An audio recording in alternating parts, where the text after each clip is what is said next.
살아온 기적, 살아갈 기적. 장영희 에세이.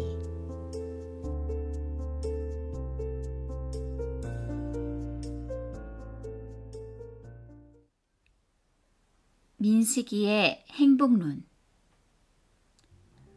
어느덧 가을 학기도 내리막길을 가고 있고 백화점 앞에는 벌써 커다란 성탄트리가 서고 장난감 병정들이 돌아가고 있다.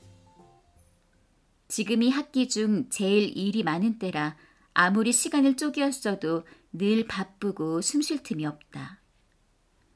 그저 꽁지 빠진 닭처럼 하루 종일 정신없이 움직여도 책상에는 밀린 일거리가 쌓이고 들어오는 이메일마다 원고 독촉과 회의 통지뿐이다. 무언가 변화 하나 없는 기계 같은 일상이다. 나뿐 아니라 한 해가 저물어가는 요즘엔 만나는 사람들도 어딘가 지친 표정이고 신문이나 TV는 시끄러운 정치판 이야기뿐이다. 무엇 하나 재미있는 일이라고는 없는 그저 심드렁한 일상의 연속이다. 며칠 전 교양 영어 영장문 시간에 학생들에게 작문 숙제를 내줄 일이 있었다. 교과서에 나온 주제는 행복이란 무엇인가였다. 영장문을 가르칠 때 나는 미국의 유명한 수필가인 에린 브룩스 화이트의 말을 인용한다. 그는 글을 잘 쓰는 비결에 대해 인류나 인간에 대해 쓰지 말고 한 사람에 대해 쓰는 것이라고 했다. 즉, 거창하고 추상적인 이론이나 일반론은 설득력이 없고 각 개인이 삶에서 겪는 드라마나 애환에 대해 쓸 때에만 독자들의 동감을 살 수 있다는 것이다. 사실 내가 화이트의 말을 인용하는 데는 다른 의도도 있다. 영문과가 아닌 학생들에게 글쓰기의 이론을 가르치려는 목적도 있지만 그보다는 내가 학생들 숙제를 읽을 때 지루함을 덜기 위해서다. 행복이란 무엇인가에 대한 추상적인 글보다는 좀 재미있는 일화 위주의 글을 읽고 싶은 것이다.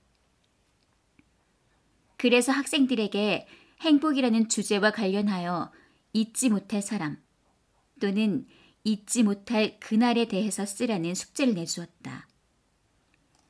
아무리 나이가 어려도 돌이켜보면 인상에 남는 사람이나 기억에 남는 시간이 있을 것이므로 학생들이 작문하기에 별로 어려움을 느끼지 않으면서 읽는 내 입장에서도 다양한 글을 접할 수 있다. 다음은 김민식이라는 학생이 쓴 내가 행복의 교훈을 배운 잊지 못할 그날이라는 좀 긴 제목의 글인데 번역해보면 다음과 같다. 사람들이 내게 언제 행복을 느끼느냐고 물으면 나는 화장실에 갈 때, 음식을 먹을 때, 걸어 다닐 때라고 답한다. 유치하기 짝이 없고 동물적인 답변 아니냐고 반문들을 하지만 내게는 그럴 만한 이유가 있다. 내게 잊지 못할 그날은 3년 전 11월 4일 고등학교 3학년 때이다. 수능시험 보기 바로 이틀 전이었다. 방과 후에 교실에서 친구들과 공부를 하고 있는데 수위 아저씨가 뛰어들어오면서 외치셨다. 너희 반 친구 둘이 학교 앞에서 트럭에 치여서 병원에 실려갔다. 우리는 곧장 병원으로 달려갔다. 명수와 병호는 온몸이 피투성이가 된 채 응급실에 누워 있었다. 머리를 크게 다친 병호는 숨을 쉬는 것조차 힘겨워했다. 생명이 위태롭다고 했다. 병호는 곧 수술실로 옮겨졌고 친구들과 나는 거의 기절상태이신 병호 어머니와 함께 수술이 잘 되기를 바라며 기다리는 수밖에 없었다. 나는 그때 처음으로 온 마음을 다하여 빌었다. 정말 하느님이 계시다면 병호를 꼭 살려주세요. 제가 수능시험을 아주 못 봐서 대학에 떨어져도 좋으니 내 친구 병호를 살려주세요. 당시 그것은 내가 친구를 위해 해줄 수 있는 최대한의 희생이었다. 얼마간의 시간이 흘렀을까? 드디어 의사 선생님이 나오셨다. 아무 말도 안 하셨지만 표정이 병호의 죽음을 알렸다. 순간 정적이 흘렀다. 바로 그때 응급실 침대에 누워있던 명수가 깨어나서 큰 소리로 말했다. 엄마, 나 화장실 가고 싶어. 오줌 마렵다고. 나는 친구의 삶과 죽음을 동시에 보고 있었다. 한 사람은 이제 이 세상에서 숨을 멈추었고 또 한 사람은 살아서 화장실을 가고 싶어 하고 있었다. 나는 생각했다. 명수야, 축하한다. 깨어나서 화장실에 가고 싶다고 말할 수 있다는 것은 너무나 큰 축복이고 행복이다.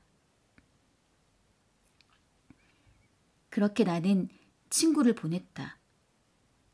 그리고 그날 이후 행복이란 특별한 것이 아니라 그저 이 세상에서 숨 쉬고 배고플 때 밥을 먹을 수 있고 화장실에 갈 수 있고 내 발로 학교에 다닐 수 있고 내 눈으로 하늘을 쳐다볼 수 있고 작지만 예쁜 교정을 보고 그냥 이렇게 살아있는 것이 행복하다고 굳게 믿는다.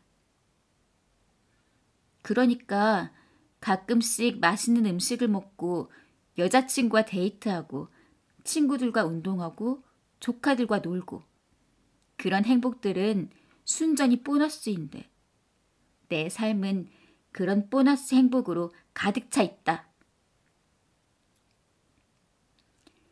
자기 말에 대해 확신에 찬 나머지 민식이는 느낌표를 2개씩이나 치면서 글을 끝내고 있었다. 물론 문법적인 오류가 여기저기 있었지만 추상적 의미의 행복론이 아니라 정말 자신의 경험에서 행복을 설명한 좋은 글이었다. 밥을 먹고 화장실에 갈 수 있는 것도 행복이다. 후생가외 청출어람이라더니 민식이는 사는 게 재미없고 심드렁하다고 아우성치는 나에게 오히려 멋진 행복론을 가르친 셈이다.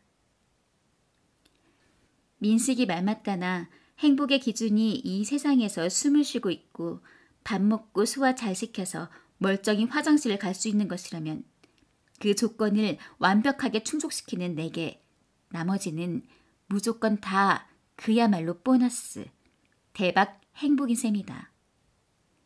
이렇게 좋은 학생을 가르치는 것도 행복이고 학생들이 쓴 글을 독자들에게 소개할 수 있는 것도 기막힌 행운이고 책상에 쌓인 일거리도 축복이고 내 삶도 보너스 행복으로 가득 차 있다. 민식이의 글을 읽으니 얼마 전 전신마비 구족 화가이자 시인인 이상열 씨가 쓴 새해의 소망이라는 시도 생각난다.